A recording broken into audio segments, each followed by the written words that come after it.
नमस्कार, मैं GRS news के लिए गिरीश कदवाल। आज मैं एक प्रश्न के साथ अपनी बात शुरू करना चाहता हूँ कि क्या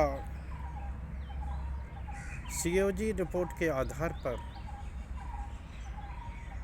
भारतीय जनता पार्टी अपने अधिकारियों पर कोई कार्रवाई करने का साहस दिखा पाएगी, या क्या Bharatiya Janata party COG report के आधार पर खुद को जिम्मेदार ठहराएगी।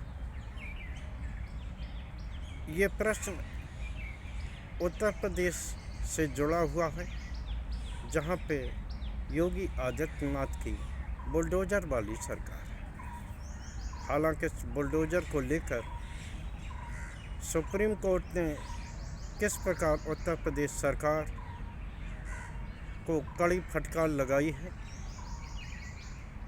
और अधिकारियों को गिराए गए घर को बनवाने का भी आदेश दिया। लेकिन सबसे पहले मैं बात करूंगा COG रिपोर्ट की। वो COG रिपोर्ट जिसके सहारे 27 साल से दिल्ली में वनवास भोग रही भारतीय जनता पार्टी फिर से सत्ता में आई है और उस COG को ही ढाल बनाकर वो अरविंद केजरीवाल सरकार की गतिविधियों पर सवाल खड़ी कर रही है, यहाँ तक कि उनको भ्रष्ट और दोषी भी ठहरा रही है। उत्तर प्रदेश की पूर्वांचल एक्सप्रेसवे में जो काम हुए उस समय ही उसकी गुणवत्ता पर सवाल खड़े किए गए थे लेकिन सरकार ने इस बात पर ध्यान नहीं दिया। और अब जो COG रिपोर्ट के कुछ अंश आए हैं जिसको लेकर COG ने सवाल खड़े किए। ये पूर्वांचल एक्सप्रेसवे जगह जगह धंस गया है, यहाँ तक कि उनके पुल और पुलियों में भी दरारें पड़ गई हैं। निश्चित तौर पर इसके लिए न सिर्फ भारतीय जनता पार्टी सरकार को दोषी ठहराया जाना चाहिए, बल्कि जो इसके प्रभारी थे अवनीश अवस्थी, जो कि मुख्यमंत्री के नाक के बाल हैं, और उनको लेकर कई बार ये सरकार कटघरे में खड़ी है।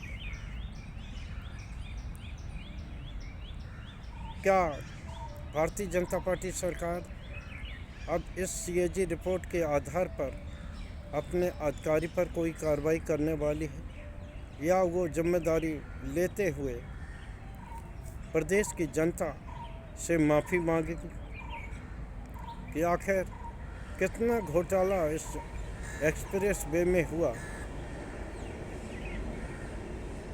और कितना रुपया इसके सहारे भारतीय जनता पार्टी ने पैदा किया। क्योंकि भारतीय जनता पार्टी ही ये आरोप लगाती है कि जो आबकारी नीति थी उससे 2002 करोड़ रुपए का घाटा हुआ। उस पैसे से केजरीवाल ने गोवा आज अन्य प्रांतों में चुनाव लड़ा। ये बात अलग है कि इसका एक भी पैसे का money trail Bharatiya Janata party या उनकी सरकारी एजेंसियां अभी तक नहीं दे पाई। मैं यहाँ बात कर रहा था अवनीश अवस्थी की। बड़ा ही योगी आदित्यनाथ के करीबी अधिकारी रहे हैं। जब वो सेवानिवृत्त हुए तो इसके बावजूद भी बाबा जी ने उनको अपना सलाहकार बना के और रखा हुआ है। उनके उस समय भी जब सरकारी सेवा में थे तब भी उनके ऊपर सवालिया निशान लगते रहते थे। बुंदेलखंड एक्सप्रेस वे को लेकर भी सवाल खड़े हुए थे। बुंदेलखंड एक्सप्रेस वे जब बनकर तैयार हुआ तो एक बरसात में ही हमीरपुर से लेकर 50 किलोमीटर तक एक्सप्रेसवे का एक हिस्सा बह गया और यहाँ तक कि उसकी गुणवत्ता भी अच्छी नहीं है, जगह जगह धचके लगते हैं। उस पर उसी समय जो समाजवादी पार्टी के मुखिया उन्होंने भी सवाल खड़े किए थे, लेकिन सरकार ने उस पर कुछ नहीं किया। अब चूँकि जब पूर्वांचल एक्सप्रेस वे को लेकर सीएजी ने न सिर्फ सरकार को उस परियोजना और परियोजना के हेड को कटघरे में खड़ा किया है, तो क्या योगी आदित्यनाथ अपने उस अधिकारी पर कोई कार्रवाई करेंगे या उसकी जिम्मेदारी खुद लेते हुए प्रदेश की जनता आज से माफ़ी मांगेंगे? क्योंकि भारतीय जनता पार्टी जिस मुद्दे पर दूसरे को घेरती है वह खुद उस पर अमल नहीं करती। आप सभी लोगों को याद होगा, लोकसभा चुनाव के दौरान दिल्ली के ही द्वारका एक्सप्रेस वे में सीएजी की रिपोर्ट का एक अंश लीक किया गया था। लीक करने की बात मैं इसलिए कहता हूं क्योंकि 10 वर्ष के काल में किसी भी परियोजना पर सीएजी ने कोई भी रिपोर्ट नहीं दी है जब से मोदी सरकार सत्ता में आई है। तो लिहाजा इसमें जो 1 किलोमीटर द्वारका एक्सप्रेस वे की सड़क 18.5 करोड़ रुपए प्रति किलोमीटर बनने थी, वो 250 करोड़ रुपए बनी, जिसको लेकर सीएजी ने सवाल खड़े किए थे।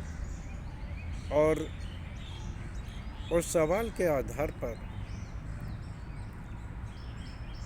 सरकार पूरी कटघरे में खड़ी हो गई थी।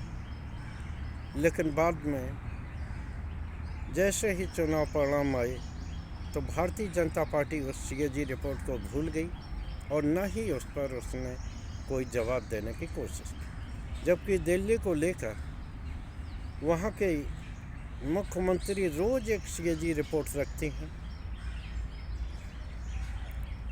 और ये ठहराने का प्रयास करती हैं कि इससे घोटाला हुआ है और इस घोटाले से आम आदमी पार्टी को फ़ायदा है। तो क्यों ना ये माना जाए कि जब भारतीय जनता पार्टी के कार्यकाल में घोटाला होता है तो क्या उसका रुपया भारतीय जनता पार्टी के खजाने में नहीं जाता? और माननीय उच्चतम न्यायालय ने इलाहाबाद में तथाकथित अतीक अहमद की संपत्तियों पर खड़ी बिल्डिंगों को धराशायी करने के कारण उत्तर प्रदेश सरकार को कटघरे में खड़ा किया है और उन्होंने निर्देश दिया है कि गिराए गए घर को सरकार दोबारा बनवाए। आप सभी लोग जानते हैं, कई बार माननीय उच्चतम न्यायालय बुलडोजर संस्कृत पर बार कर चुकी है, उसको गलत ठहरा चुकी है, उसे असंवैधानिक ठहरा चुकी है। लेकिन उत्तर प्रदेश सरकार है जो मानने को तैयार ही नहीं। इसको लेकर जब 2021 में जब मकान ढाए गए थे तब भी वो लोग हाई कोर्ट गए थे, लेकिन तत्कालीन हाई कोर्ट से उन्हें राहत नहीं मिली थी और उनकी याचिका को खारिज कर दिया गया। लिहाजा फिर वो सुप्रीम कोर्ट पहुँचे और सुप्रीम कोर्ट ने अपने निर्णय में ये गलत पाया है कि उन्होंने बुलडोज़र से इनके मकान को ढा दिया। माननीय न्यायालय ने तो यहाँ तक कहा था कि अगर कोई दोषी भी है तब भी उसके मकान को नहीं गिराया जाएगा, और भले ही उसने कब्जा कर लिया हो लेकिन उसको नोटिस देने के लिए पर्याप्त समय दिया जाएगा, या अन्य कोर्ट में वो जाना चाहता तो जाया जाएगा। लेकिन यहाँ ये हुआ कि शनिवार को नोटिस देके इतवार सुबह ही वो मकान धराशायी कर दिए गए, जिसको लेकर अब ये सवाल उठा है। देखना ये है कि क्या योगी आदित्यनाथ इससे कोई सबक लेते हैं। क्या CAG रिपोर्ट के आधार पर भारतीय जनता पार्टी या योगी सरकार कोई एक्शन अधिकारियों के खिलाफ लेती है, या उसका दोहरा रवैया जारी रहता है कि अन्य दलों के प्रति वो CAG के रिपोर्ट के आधार पर उन्हें कटघरे में खड़ा करेंगे और खुद उससे बाहर निकलकर उस पर कोई तवज्जो नहीं देंगे। आज के ब्लॉग में बस इतना ही। कल फिर किसी मुद्दे पर आपके समक्ष अपनी बात रखूँगा। जय हिंद, जय भारत।